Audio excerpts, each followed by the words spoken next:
e voando. Era só isso que eu tinha. Bom, para encerrar, eu gostaria de dizer que, ao longo desses tensos dias, nós tivemos um comportamento inicial do governo que foi um comportamento de diálogo e um comportamento democrático. Em seguida, irrecusável, nós tivemos que fazer valer a autoridade. E a autoridade está, juntamente com o apoio que nós temos recebido de todos, a autoridade está nos levando de volta à normalidade. O Brasil está tornando a normalidade. E isso, sem sombra de dúvida, acredito que é o desejo de todos e de todas. Muito obrigado. Era isso que nós tínhamos a dizer. Passamos então para as perguntas. Primeira pergunta do jornalista. Fico muito feliz pelo seu reconhecimento que nós não escondemos nada. Muitas vezes os números aumentaram aqui, mas nós não escondemos. Porque nós entendíamos que no final nós acreditávamos no trabalho que nós estávamos fazendo, na direção, no rumo que nós estávamos seguindo. E, na verdade, esse número que nós temos aqui, que hoje já é inclusive inferior, ele representa que o movimento que teve o seu ascenso, que cresceu, depois ele se estabilizou e agora ele reflui com muita velocidade.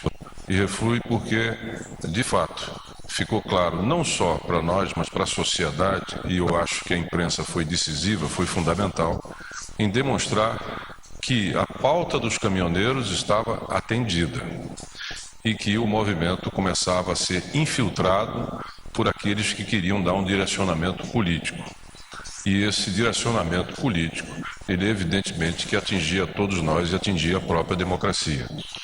No momento em que a opinião pública se virou contra, não o movimento dos caminhoneiros, mas contra este movimento que se politizava e que nada tinha a ver com os interesses originais dos caminhoneiros, eles perderam totalmente o apoio.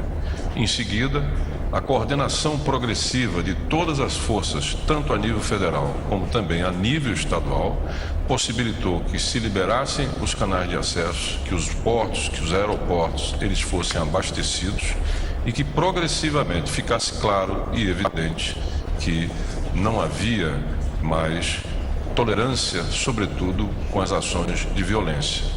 E procurando também assegurar que aqueles que eram constrangidos pudessem voltar para suas famílias e voltar para casa, eu diria que esse conjunto de fatores fez com que ficasse claro, que ficasse evidente que não havia mais espaço para violência, não havia mais espaço para politização, não havia mais espaço para agressões e que, de fato, nós não toleraríamos isso, como também não tolera a sociedade. Aí o governo considerou uma entrevista coletiva sobre a greve dos caminhoneiros, fazendo um balanço. Portanto, há nesse momento apenas um ponto de bloqueio em uma rodovia federal em Rondônia e também a polícia e 4 inquéritos abertos durante a paralisação dos caminhoneiros. Eu sigo aqui conversando com o Fernando Schiller, nosso colunista.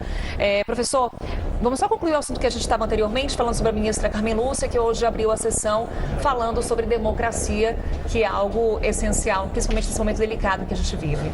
Bom, o que acontece? Nós tivemos agora recentemente um instituto americano, o Pew Research Center, ele diagnosticou o seguinte, que 38% das pessoas no Brasil, em geral, simpatizam com a ideia de um governo militar, né? E 45% quando você pega apenas os brasileiros que têm menos do que o ensino médio. E são números preocupantes, né? Eu diria que quase são números constrangedores. O Brasil vive 30 anos, um pouco mais, de democracia. A democracia brasileira teve grandes conquistas, estabilização econômica, inclusão social, quer dizer, passamos por 2 processos de impeachment difíceis, mas de alguma maneira superamos. Quer dizer, o Brasil é uma grande democracia com instituições independentes, todas as investigações que se fazem hoje lá no país, como o processo do Mensalão, o processo da Lava Jato, são investigações abertas, muita gente concorda, muita gente não concorda, certamente há erros aqui e ali. Você tem no Brasil um quadro de instituições independentes e você tem hoje um amplo espaço de participação do cidadão na democracia. Muitas vezes faz muito barulho, muitas vezes incomoda, muitas vezes há radicalismos, há ódios, etc. Mas isso é um preço da democracia. A democracia tem um custo, não é? A ministra Carmen Lúcia, hoje no seu pronunciamento, ela disse uma coisa muito interessante. Ela diz, olha, A democracia, por vezes, ela nos traz notícias difíceis, ela exige momentos, ela atravessa momentos de instabilidade. Isso faz parte da democracia. Ela vive crises, né? Mas ela também oferece as soluções, os caminhos para se resolver as crises. Né? Então, esse é o sentido da democracia. Você não vai imaginar que numa democracia você vai ter sempre estabilidade, você vai ter sempre um governo popular, você vai ter sempre o apoio da sociedade para as medidas tomadas no Congresso. O Brasil, portanto, tem um problema de envelhecimento da população. Precisa reformar a Previdência, muita gente não gosta. Quantas vezes a gente discutiu aqui essa questão? No mundo inteiro, eu estive recentemente em Portugal, lá se discute a Previdência aos 67 anos. Na Europa inteira hoje a discussão é acima de 65 anos. No Brasil a gente ainda está aposentando pessoas com 52, 53, 54. Isso vai ter que ser enfrentado. Não dá. Nós tivemos muitas manifestações durante a greve dos caminhoneiros de intervenção militar. Existe essa cultura difusa nas redes sociais, como se alguém de fora, quer dizer, fosse impor a ordem em meio ao caos. Esta é a ideia. Então, não há ameaça real na democracia brasileira. Não. O governo talvez demorou para perceber a gravidade da greve. Quer dizer, talvez o setor de inteligência do governo pudesse ter 1, 2, 3 semanas antes da eclosão do movimento, né, ter tomado medidas preventivas para que não se chegasse a esse desgaste dessa semana de greve. Mas o fato é que no momento que a greve começou, teve força, teve apoio da sociedade, o governo foi lá e negociou, como disse o ministro Raul Jungmann agora, concedeu praticamente tudo. Né? E agora, nesse momento, que você tem muito mais um movimento político, e me parece que esta morte, esse assassinato em Rondônia, gravíssimo, né?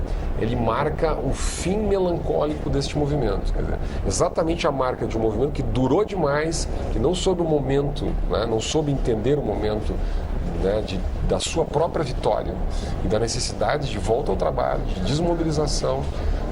A greve é isso, você conquista algumas coisas, né, não conquista tudo, isso tem a negociação que é própria da democracia. Né? Nesse sentido, o governo fez o que a sociedade exigia e eu acho que alguns setores do movimento, não todo o movimento, não entenderam isso. Tá? Eu acho que talvez agora, me parece que boa parte da opinião pública, tá, por causa deste acontecimento trágico, deve retirar uma boa parte da simpatia que ainda restava ao movimento e nós tendemos a uma normalização, uma triste normalização, mas que fique pelo menos a lição dessa semana tensa, né, que o país viveu. Fernando Schiller, professor do INSPER, cientista político, colunista do Band News. Mais uma vez, obrigada, professor. A gente faz agora um rápido intervalo e na volta você vai ver que o governo afirma que abastecimento